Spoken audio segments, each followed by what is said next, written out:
Hello guys, कैसे हैं आप लोग। आज मैं आप लोगों के सामने विक्रांत इंजीनियरिंग आईपीओ के बारे में जानकारी लेकर आया। इस वीडियो में सबसे पहले हम जीएमपी देखेंगे कि इसका भाव क्या चल रहा है। नेक्स्ट हम कंपनी डिटेल जानेंगे कि ये कंपनी क्या करती है, किस सेक्टर में काम करती है। आगे हम कंपनी के फंडामेंटल्स देखेंगे कि कंपनी प्रॉफिट में है या लॉस में है, और यदि प्रॉफिट में है तो कितना प्रॉफिट में है। फिर हम कंपनी के पीयर कंपैरिजन करके देखेंगे कि कंपनी महंगी है या सस्ती है। नेक्स्ट आईपीओ डिटेल देखेंगे कि आईपीओ के पैसे का कंपनी क्या करेगी।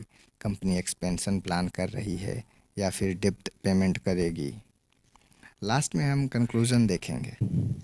वीडियो स्टार्ट करने से पहले एक रिक्वेस्ट है कि यदि वीडियो अच्छी लगे तो लाइक, सब्सक्राइब और कमेंट प्लीज़ ज़रूर कर देना। वीडियो स्टार्ट करते हैं। इस कंपनी का ग्रे मार्केट प्रीमियम अभी 19 को 12 रुपये था, जो आज 21 तारीख को 21 रुपये चल रहा है। मतलब 12% से ये जंप करके 21% पे चल रहा है। मतलब ग्रे मार्केट प्रीमियम देख के कह सकते हैं कि इसका डिमांड अभी है। अब हम इस कंपनी के बारे में इंफॉर्मेशन जानेंगे कि ये कंपनी कब इनकॉर्पोरेट हुई और किस सेक्टर में काम करती है। विक्रम इंजीनियरिंग 2008 में इस कंपनी का इनकॉर्पोरेशन हुआ, और ये company engineering, procurement and construction company है। ये company power transmission and distribution sector में काम करती है, और ये कंपनी वाटर इंफ्रास्ट्रक्चर में भी काम करती है। और ये वाटर इंफ्रास्ट्रक्चर में क्या करती है, अंडरग्राउंड वाटर का डिस्ट्रीब्यूशन करती है। जैसे कि गाँव में आजकल हम देखते हैं कि पीएम का जो चल रहा है, हर घर नल का जल मिशन में जो कंपनियां हैं उसमें ये जुड़ी। ये कंपनी रेलवे इंफ्रास्ट्रक्चर में भी है, रेलवे के भी इंफ्रास्ट्रक्चर में ये काम करती है। और ये कंपनी नया नया अभी सोलर एनर्जी में भी एक्सपेंशन कर रही है।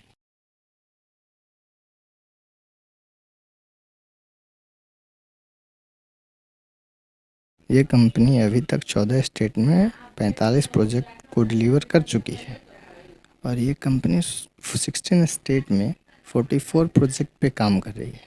इसका मतलब इस कंपनी का पास्ट भी अच्छा है और फ्यूचर भी अच्छा रहेगा, इसको देखने से लग रहा है। इस कंपनी के client NTPC limited, power grid corporation of India, south Bihar and north Bihar power distribution, transmission corporation of Telangana, ये सब बड़ी बड़ी गवर्नमेंट एंटिटी इसके क्लाइंट हैं।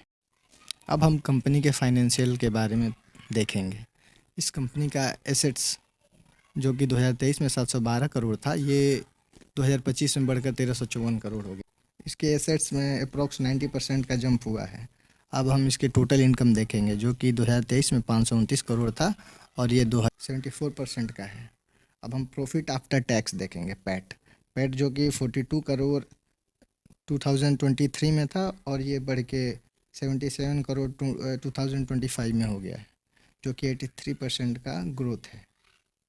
इस कंपनी के रिज़र्व 130 करोड़ थे 2023 में, और 2025 में 449 करोड़ हो गए, जो कि रिज़र्व में भी हमें लगभग 3.5 टाइम्स जंप दिख रहा है।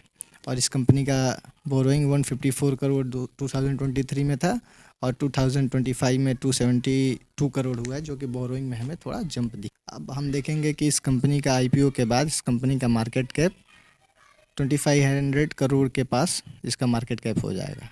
और इसका ROE 16 का है, ROC 23 का है, डेब्ट टू इक्विटी 0.58 का है, और अर्निंग पर शेयर 3 रुपीज़ का है, और प्राइस टू अर्निंग 32 का है। अब हम इस कंपनी का पीयर्स का कंपैरिजन करके देखेंगे कि ये कहाँ स्टैंड कर रहा है। ये जब अर्निंग पर शेयर की बात होगी तो इसका अर्निंग पर शेयर 4.35 है। बाकियों के कंपेयर कर लें तो इसका तो earning per share second lowest दिख रहा है। अब हम पीई देखेंगे। इसका पीई 32 का था, और बाकियों का यदि कंपेयर करें तो 32 फेयर वैल्यू नज़र आता है। 32 का पीई फेयर वैल्यू पे ये कंपनी ऑफ़र कर रहा है। RONW भी इसका सही है, 16 है, बाकियों के कंपेयर में ये सही है। और यदि हम इसका बात करें ओवरऑल तो कंपनी फेयर वैल्यूएशन पे आ रहा है। नेक्स्ट हम IPO डिटेल देखेंगे। ये IPO 26 अगस्त को ओपन हो रहा है, 29 अगस्त को क्लोज़ हो रहा है। IPO इशू प्राइस बैंड है 92 से 97 रुपीज़। IPO इशू साइज़ है 772 करोड़, और OFS है 51 करोड़, और फ्रेश इशू है 721। इसका फेस वैल्यू है 1 रुपीज़ पर शेयर, और बेसिक ऑफ अलॉटमेंट 1 सितंबर को है, रिफंड 2 सितंबर को आएगा, और लिस्ट होगा 3 सितंबर को। इसमें रिटेलर मिनिमम 1 लॉट के लिए अप्लाई कर सकते हैं जो कि 140 शेयर का होगा, और रिटेलर मैक्सिमम 13 लॉट के लिए अप्लाई कर सकते हैं जो कि 1924 शेयर्स होंगे। ये कंपनी 541 करोड़ अपने कैपिटल में यूज़ करेगी, जो कि 772 से 541 करोड़, लगभग 80% कैपिटल का यूज़ ये वर्किंग कैपिटल में, और बाकी फर्दर ये अपने डेब्ट पेमेंट में हो सकता है यूज़ करेगी।